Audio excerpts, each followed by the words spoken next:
अमित शाह जी जैसे बड़े व्यक्तित्व में जो नंबर 2 की पोजीशन पे आते हैं भारतीय जनता पार्टी में, उन्होंने मंच से ये ऐलान कर दिया कि पार्टी ने संतोष जी के लिए कोई अलग भूमिका सोची है। सतपाल गंगवार का जो गंगवार वोट है वो भी एंड टाइम पे इकट्ठा हो गया। जैसे हमारे अभी साथी ने भी बताया कि अमित शाह की तरफ से इशारा भी किया गया कि आने वाले समय में इनकी बड़ी भूमिका होगी। शुरू में लगा था कि संतोष जी का टिकट कटने से कुछ नाराज हैं, लेकिन जो प्रत्याशी उतारा भाजपा ने वो भी गंगवार हैं। तो थोड़े समय बाद फिर उनमें आपस में उन लोगों ने मान लिया कि भाई ये हैं अपनी बिरादरी के, अपनी प्रजाति हैं, तो वो वोट अपने आप कन्वर्ट हो गया भाजपा को, नाराजगी चुनाव तक खत्म हो गई है। मैं इस वक्त मौजूद हूँ बरेली लोकसभा में, और बरेली लोकसभा में हमारे साथ में मौजूद है वरिष्ठ पत्रकारों का बड़ा पैनल, जो गांव-गांव, गली-गली, शहर-शहर घूमा है, शहर की सियासी नब्ज को उसने टटोला है। वो बताएंगे कि किस तरीके के इस बार समीकरण रहने वाले हैं। हमारे साथ में मौजूद है आशीष गुप्ता जी, वरिष्ठ पत्रकार हैं, उनसे जानते हैं। आशीष जी, इस बार बरेली की अगर हम बात करें तो बरेली में सतपाल गंगवार भारतीय जनता पार्टी से है, तो समाजवादी पार्टी से प्रवीण सिंह ऐरन भी हैं। कैसा मुकाबला देखने को मिलेगा? देखिए, मुकाबला तो इस बार कांटे की टक्कर है, क्योंकि प्रवीण सिंह ऐरन को हम कहीं से भी कमतर नहीं आंक सकते, क्योंकि पहले से 1989 से वो चुनाव लड़ते आ रहे हैं। चुनाव लड़ने का बहुत लंबा अनुभव होने के साथ साथ 2 बार विधायक रहे हैं, मंत्री रहे हैं और सांसद भी 1 बार रह चुके हैं। 2009 में उन्होंने जो 8 बार के सांसद हैं संतोष गंगवार, उनको भी शिकस्त दी थी।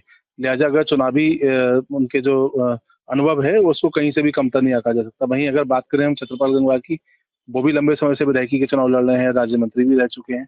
ये अलग बात है कि वो बहेड़ी विधानसभा से थे और इस बार उनको जब लोकसभा में उतारा गया है तो 5 विधानसभाओं का जिम्मा उनके ऊपर आ गया और बरेली लोकसभा बड़ी लोकसभा है, लेकिन भारतीय जनता पार्टी का गढ़ माना जाता है बरेली। लिहाजा वो भी पूरी तरह से फाइट देते हुए दिखाई दिए। अब बात रही यहाँ पर कि किस तरह से जो कांटे की टक्कर थी, तो कांटे की टक्कर यूं थी क्योंकि भारतीय जनता पार्टी का अपना एक कोर वोट बैंक था बरेली लोकसभा में, लेकिन सतपाल गंगवार नया चेहरा थे और इसमें शुरुआती तौर पर ये भी देखा गया कि जो संतोष गंगवार के समर्थक हैं उनमें कहीं न कहीं उनका टिकट काटने को लेकर रोष भी दिखाई दिया, ज़मीनी स्तर पर विरोध दिखाई दिया, प्रदेश अध्यक्ष का घेराव भी हुआ। लेकिन जिस तरह से भारतीय जनता पार्टी के बड़े नेताओं ने यहाँ पर बरेली आकर डैमेज कंट्रोल की कोशिश की, लगातार बड़े मंचों को संतोष जी को तरजीह दी गई, उनसे मोदी जी ने लगातार देर तक बातचीत की, चाहे एयरपोर्ट हो, चाहे पीलीभीत का मंच हो, चाहे बरेली में अमित शाह की रैली हो। अमित शाह जी जैसे बड़े व्यक्तित्व में जो नंबर 2 की पोजीशन पे आते हैं भारतीय जनता पार्टी में, उन्होंने मंच से ये ऐलान कर दिया कि पार्टी ने संतोष जी के लिए कोई अलग भूमिका सोची है। तो मैं मतलब मानता हूँ कि चुनाव उसी दिन से एक अलग रुख में चला गया। जो बहुत बड़ा असंतोष वाला वर्ग था, वो काफ़ी हद तक इस बात से संतुष्ट हो गया कि ठीक है, अगर सांसद नहीं बनाया जा रहा है तो उनको कहीं न कहीं एक अच्छी जगह एडजस्ट किया जाएगा। तो ये सब बातें मेरे ख्याल से गेम चेंजर रही पूरे चुनाव में। हालाँकि जो सबसे बड़ा गेम चेंजर मैं मानता हूँ, वो उसमें जो छोटेलाल गंगवार का टिकट नाटकीय ढंग से काटा गया, वो एक बड़ी बात है, क्योंकि बहुजन समाजवादी पार्टी लगातार फाइट में रही है। बरेली में भी उसका काटा वोट है, लेकिन टिकट कैंसिल होने के बाद में एक तो मुस्लिम मतदाताओं के लिए कोई भटकाव की जगह नहीं बची। आप दोनों पत्रकारिता लंबे समय से कर रहे हैं और मुस्लिम वोट बैंक जो है वो गठबंधन की तरफ इस बार एकजुट होकर पड़ रहा है। कहीं पर अगर बट रहा है तो बीएसपी की वजह से बट रहा है, लेकिन बरेली में बटने की कोई गुंजाइश। लेकिन बीएसपी का कैडर जो वोट बैंक की बात करते हैं वो तो काफी कम है यहाँ। बीएसपी का कांटा वोट बैंक कम है, लेकिन इस बार जैसे कि हम सारे समीकरणों पर बात कर रहे हैं, जब कांटे की टक्कर थी तो हार जीत जो है वो 50,000 से अंदर की है और बीएसपी का जो कांटा वोट बैंक माना जाता है वो लगभग 1 लाख के माना जाता है। उसमें हम अगर फ्लोटिंग वोट को निकाल भी दें तब भी 50,000 वोट ऐसा है बीएसपी का, जो बीएसपी को ही पड़ता था। इस बार वो दिशाहीन था। अब उसमें अगर बात करें कि अगर दलित अपने आप को भाजपा को मानते हैं कि वो उनके चिंतक हैं, वो उनके हितैषी हैं, तो ये वोट बैंक वहाँ पे पड़ सकता है। और अगर वो मानते हैं कि गठबंधन के प्रत्याशी के पास जाना है, चूंकि पिछली बार उत्तर प्रदेश में एक बड़ी बात ये थी कि बसपा और सपा का गठबंधन था। लिहाजा अगर हम पुराने वोट बैंक की अगर हम लोग डेटा के हिसाब से अगर हम बात करें तो पिछली बार 4,97,000 वोट मिले थे भगवत सिंह गंगवार को, और उससे पहले वाले अगर चुनाव में हम लोग चले जाएंगे तो समाजवादी पार्टी को बहुत कम वोट मिलते थे। जो आयशा इस्लाम लड़ी थी उनको 2.5 लाख वोट ही मिले थे। यानी जो बीएसपी का कैडर वोट बैंक था वो ट्रांसफर हुआ था। कई जो राजनीतिक विशेषज्ञ होते हैं वो इस बात पर चर्चा करते हैं कि क्या पिछले बार बीएसपी और सपा का जो गठबंधन हुआ उसमें वोट ट्रांसफर हुआ या नहीं हुआ। तो अगर हम बरेली की बात करें तो हम बरेली के अगर आंकड़े उठाकर देखेंगे तो 3,97,000 वोट अगर भगवत सिंह गंगवार को मिला था, तो यानी कहीं ना कहीं बीएसपी के काडर वोट बैंक ने भी सपा को सपोर्ट किया था। तो अगर सपा को सपोर्ट करने की नीति वहां पर चली थी और उसको आदत पड़ी हुई है, तो इस बार अगर वो भटकाव में की स्थिति में था तो बहुत बड़ी बात नहीं है कि उसमें से काफी हद तक वोट जो है वो समाजवादी पार्टी को यानी गठबंधन के प्रत्याशी जो प्रवीण सिंह ऐरन है उनको मिल जाए। अगर उनको ये कांटा वोट बैंक मिल रहा है तो निश्चित तौर पर जो परिणाम है वो चौंकाने वाले हो सकते हैं। परिणाम चौंकाने वाले हो सकते हैं। कुमार विनय जी हैं, वरिष्ठ पत्रकार हैं।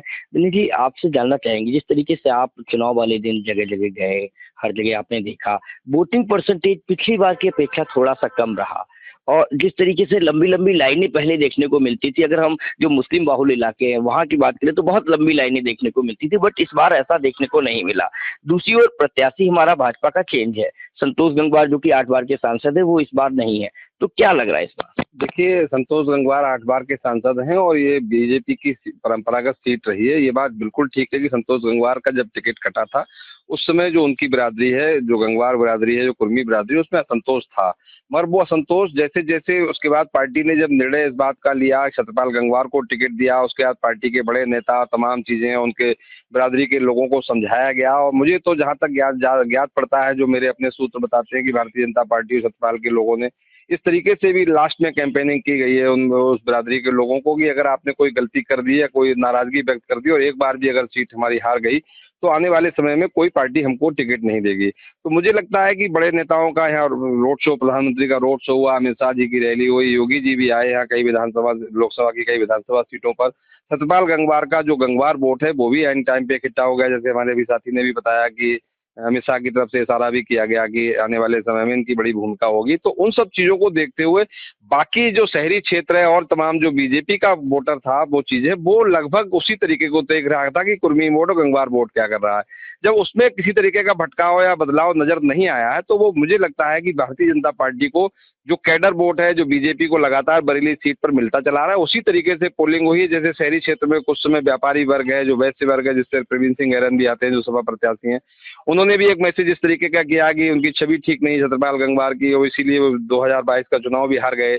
मगर वो चीज़ आते आते मोदी जी का रोड शो हुआ, अमित शाह की रैली हुई, वो सब चीज़ें नल एंड वाइट होती चली गई। जो यहाँ का जो वेस्ट वोट है, जो व्यापारी वर्ग है, जो और बीजेपी का वोट है, क्योंकि 2 विधानसभाएं शहरी क्षेत्र में आती हैं, वो सब भी फिर उन सब चीज़ों को भूल के मोदी के चेहरे की तरफ ही चला गया। और आखिर में मैंने जहाँ तक अंदाज किया, जैसे आपने भी कहा, लंबी लंबी लाइनें लगती थी और एक दूसरे वोट की, वो भी नहीं देखी गई। ओवरऑल परसेंटेज भी लगभग बरेली का जैसा 19 में रहा है, उससे लगभग 1.5% वोट कम हुआ। उससे बहुत बड़ा कोई फर्क नहीं पड़ने वाला किसी भी जो polling on an average Hindu polling booth हुए पर था, वैसा ही उन्हें मुस्लिम वोटों पर हुआ, तो बहुत ज़्यादा वो नहीं। मेरा अपना आकलन ये है कि इन सब चीज़ों की परिस्थितियों को देखते हुए भारतीय जनता पार्टी एक गेन की स्थिति में है बरेली में, और भारतीय जनता पार्टी एक मजबूत स्थिति में है। क्योंकि एक मैं लास्ट में एक बात और ऐड कर दूं, बरेली समाजवादी पार्टी की मुझे लगता है कि पहले भी सीट नहीं थी, आगे वाले समय में भी बहुत मजबूत स्थिति में नहीं आ पाएगी। क्योंकि यहाँ जो सपा का जो कैडर वोट है, सपा का कैडर वोट है यादव, मुस्लिम बीच बीच में ट्रांसफर हो जाता है, बसपा का अगर मजबूत कैंडिडेट उसको चला जाता है। दुर्भाग्य यह है कि समाजवादी पार्टी के लिए बरेली में वो यादव वोट नहीं है उस तादाद में कि अगर वो यादव और मुस्लिम के साथ क्लब कर जाए, तीसरी बिरादरी का कोई कैंडिडेट आ जाए तो चुनाव जीतने की स्थिति में आ जाए। वो वोट ना होने से केवल अकेला मुस्लिम वोट पे ही प्रत्याशी आश्रित रहता है समाजवादी पार्टी का। फिर वो कोशिश करता है हमारी बिरादरी का मिल जाए, छोटे छोटे और पॉकेट्स में वोट मिल जाए, मगर वो उतना वोट नहीं हो पाता है कि लेकिन जिस तरीके से प्रवीण सिंह ऐरन वैश्य हैं, बनिया हैं, तो क्या उसका असर नहीं देखने को मिलेगा? बिल्कुल, आपने साहब, मैंने ये अभी आपसे कहा कि वो चीज़ें शुरू में निकल के आ रही थी कि संतोष जी की नाराजगी होगी तो शायद कुर्मी वोट भी नहीं देगा, ये नहीं देगा। तो वैश्य वर्ग और जो व्यापारी वर्ग, बरेली एक व्यापारिक शहर है, वो बड़ा शहर है, वो बहुत अच्छी तादाद में यहाँ वोट पाएंगे। मगर आइन टाइम पे देखते देखते वो सब चीज़ें लोग भूल गए और छत्रपाल को न देखते हुए, मेरा अपना आकलन है, छत्रपाल को न देखते हुए लोगों ने फिर से मोदी जी के चेहरे पे और अमित शाह जी के चेहरे, योगी जी के चेहरे पे ही भरोसा किया है। जिस तरीके से जिस ट्रेंड से पोलिंग हुई है, शहरी क्षेत्रों में हम लोग गए हैं, घूमे हैं, तो वो बीजेपी की ही तरफ ही जाता दिखाई पड़ी। बहुत से लोगों से हम लोगों ने बात की है, लोग कहते जरूर ये है कि बहुत मजबूत स्थिति है, बहुत समाजवादी बहुत चक्कर दे रही है, और जब पूछो कि वोट किसको दिया तो घुमा फिरा के लोग ये कहते हैं वोट भारतीय जनता पार्टी को ही दिया है। तो ऐसी स्थिति में सब समीकरणों को देखते हुए मुझे लगता है कि बरेली में भारतीय जनता पार्टी गेन की स्थिति में है, और जो परंपरागत सीट चली आ रही है, मुझे लगता है भारतीय जनता पार्टी फिर उसी पे राह पे जाएगी और बरेली बीजेपी के खाते में जा सकती है, सीट बीजेपी के खाते में जा सकती है। आर.के. सिंह जी हैं, वरिष्ठ पत्रकार हैं। सिंह साहब, ये बताइए कि जिस तरीके से आपने दोनों पत्रकारों को सुना, अब सबसे बड़ी बात ये आ रही थी कि प्रत्याशी चेंज हो गया, संतोष गंगवार की नाराजगी, संजीव अग्रवाल जो विधायक है उनके बारे में भी सुना गया था, वो भी थोड़े बहुत नाराज दिखे थे कहीं ना कहीं। तो जो बीजेपी की अंतर्कलह है, उसका नुकसान, उसकी वजह से क्या बीजेपी को नुकसान होगा?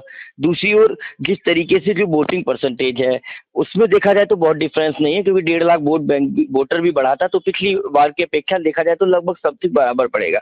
तो अब क्या परिणाम देखने को मिलेगा? एक और प्रवीण सिंह ऐरन की पत्नी जो कि सुप्रिया ऐरन है, वो बरेली की मेयर भी रह चुकी हैं। तो इन सब चीजों को देखते हुए आप क्या समझे अभी तक? देखिए, अभी भी ऐसा है कि जब संतोष जी का टिकट कटा, पिछले 8 बार के सांसद थे, उसके बाद लगा था कि ये चीजें मजबूत होती दिख रही हैं कि जैसे गंगवार वोटों का विरोध, लोगों की नाराजगी कि एक तरह से इनकी इंसल्ट की गई टिकट काट के।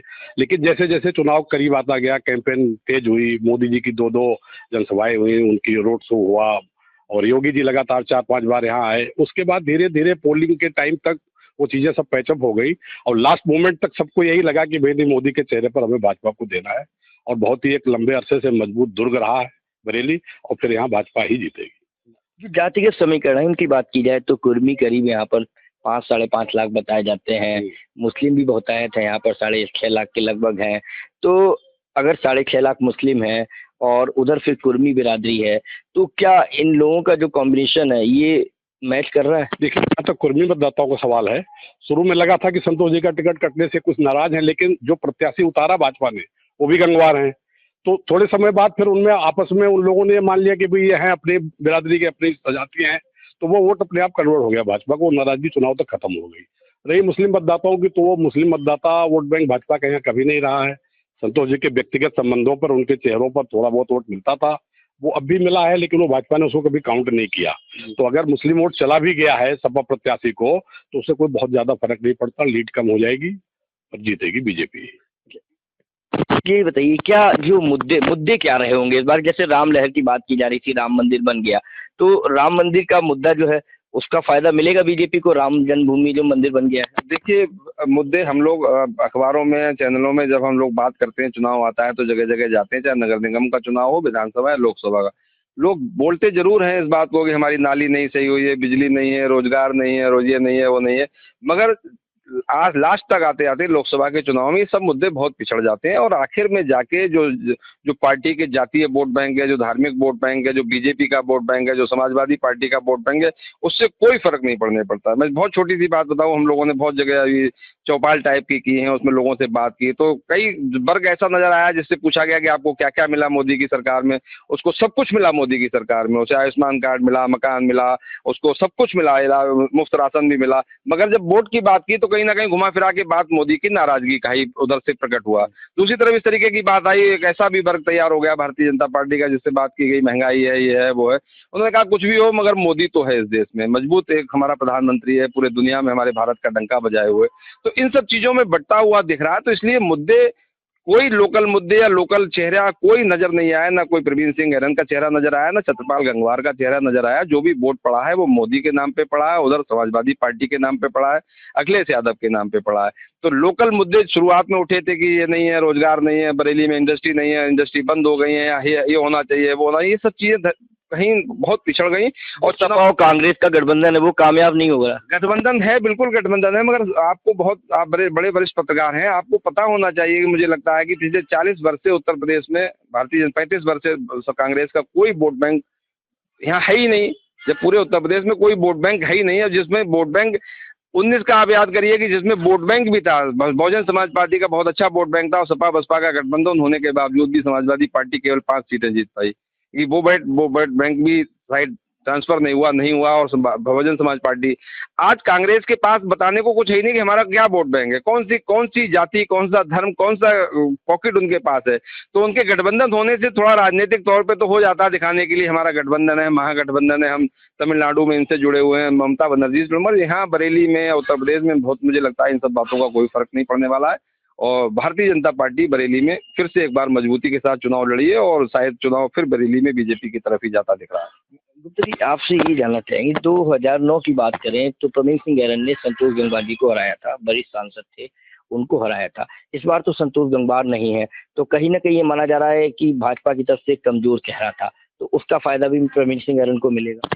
देखिए, कमजोर चेहरे के तो हम लोग लगातार चर्चा कर रहे हैं, क्योंकि इस बार क्या पूरे भारत में अगर चुनाव जो लड़ा जा रहा है वहाँ कोई भी प्रत्याशी को नहीं देख रहा है। भारतीय जनता पार्टी की यही जीत है और वो 2014 से इसी बात को फॉलो कर रहे हैं कि वो टोटल जो भी ब्रांडिंग करते हैं वो मोदी के नाम पे करते हैं। चाहे आप उनके विज्ञापन देख लीजिए, चाहे उनके टीवी के कैंपेन देख लीजिए, ब्रांड मोदी हर जगह बिकता है। और वो भारतीय जनता पार्टी शुरू से इसी नीति को फॉलो करती आई है कि वो हर जगह प्रत्याशी मोदी को बनाते हैं।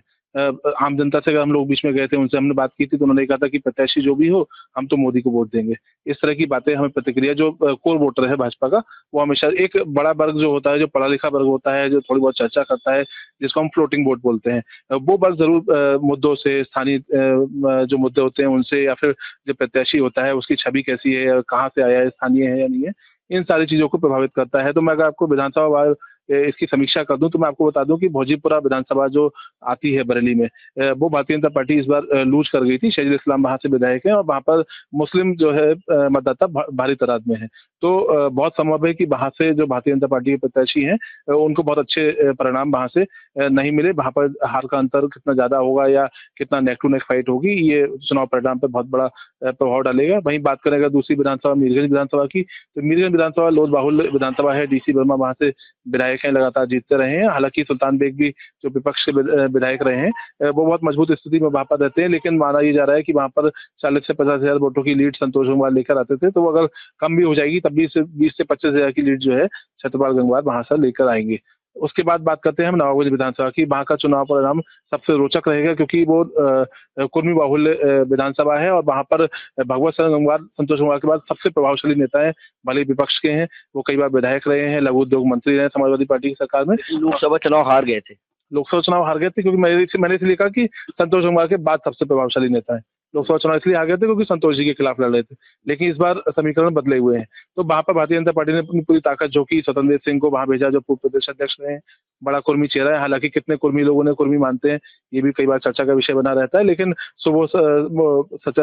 राकेश सचान से लेके तमाम बड़े कुर्मी नेताओं को वहां पर भेजा गया, उनकी जनसभाएं कराई गई। तो वहां पर जो मैं मानता हूँ, वहां पर हार और जीत का अंतर जो है 5 से 10 हजार का होगा। या तो 5 से 10 हजार वोटों से छत्रपाल जी लीड लेकर आएंगे, या फिर प्रवीण सिंह आनंद लीड लेकर आएंगे। ये 3 विधानसभाओं की बात हो गई जो देहात क्षेत्र की है। उसके बाद हम बात करते हैं शहर विधानसभा की। तो शहर विधानसभा में चूंकि डॉक्टर अरुण सक्सेना वन मंत्री हैं, उत्तर प्रदेश सरकार में मंत्री हैं, और शहर का जो कैडर वोट है जो हम लोग लगातार चर्चा कर रहे हैं, यहाँ पर शहर में हम लोग जहाँ भी गए तो वहाँ पर तमाम नाराजगी और तमाम जो विरोधाभास के बावजूद जो वोटर था, वो अंत में जो अपना वोट डाल कर आया, वो ऐसा हम लोगों को लगता है कि वो जहाँ पर डालता आया है वहीं पर डालकर आया, यानी भारतीय जनता पार्टी को कोई बहुत बड़ा नुकसान शहर से होता हुआ नहीं दिखाई दे रहा है। अब आ जाते हैं सबसे महत्वपूर्ण कैंट विधानसभा पे। कैंट विधानसभा से जो वर्तमान में गठबंधन के प्रत्याशी प्रवीण सिंह आनंद, उनकी पत्नी हाल ही में विधानसभा चुनाव लड़ी है। प्रवीण सिंह आनंद कैंट में रहते हैं, कैंट से विधायक रहे हैं, और कैंट विधानसभा में उनका हमेशा से प्रभाव रहा है। और कैंट में मुस्लिम मतदाताओं का बहुत बड़ा वर्ग है, और उसमें संख्या में भी जो लगातार है वो इजाफा होता हुआ दिखाई दे रहा है। ऐसा जो वोटर लिस्ट और तमाम तरह की प्रत्याशी से हम लोग बात करते हैं, उसमें सुनने में आता है कि कैंट विधानसभा में मुस्लिम मतदाताओं की संख्या बढ़ गई है। तो कैंट विधानसभा में भी फाइट में मानता हूँ कि नेक टू नेक रहेगी। वहां पर हो सकता है कि प्रवीण सिंह आनंद लीड लेकर आए। तो इन 5 विधानसभाओं में स्थिति यह है कि किन्हीं 3 में या तो भारतीय जनता पार्टी के प्रत्याशी लीड ले रहे हैं, या फिर गठबंधन के प्रत्याशी लीड ले रहे हैं। इसीलिए मैं कह रहा हूँ कि जो इस बार हार जीत होनी है उसका मार्जिन बहुत कम होगा, 10 से 25 हजार के बीच में हार जीत होगी। और माना ये जा रहा है कि देहात की 1 या 2 विधानसभा से लीड लेकर छत्रपाल जी आ सकते हैं, और शहर की 1 विधानसभा से लगभग ये तय है कि प्रवीण सिंह आनंद जो है कैंट विधानसभा से लीड ले सकते हैं। तो देखा आपने, तीनों पत्रकारों को आपने सुना कि कुल मिलाकर जो निष्कर्ष निकला है वो ये बता रहा है कि भारतीय जनता पार्टी की बरेली जो लोकसभा की जो सीट है वो परंपरागत सीट मानी जाती है, भाजपा का गढ़ मानी जाती है। और पत्रकारों से जो बातचीत हुई है उसमें पता चलता है कि कहीं ना कहीं एक बार फिर से भाजपा यहाँ पर भारी होती समाजवादी पार्टी पर दिखाई दे रही है।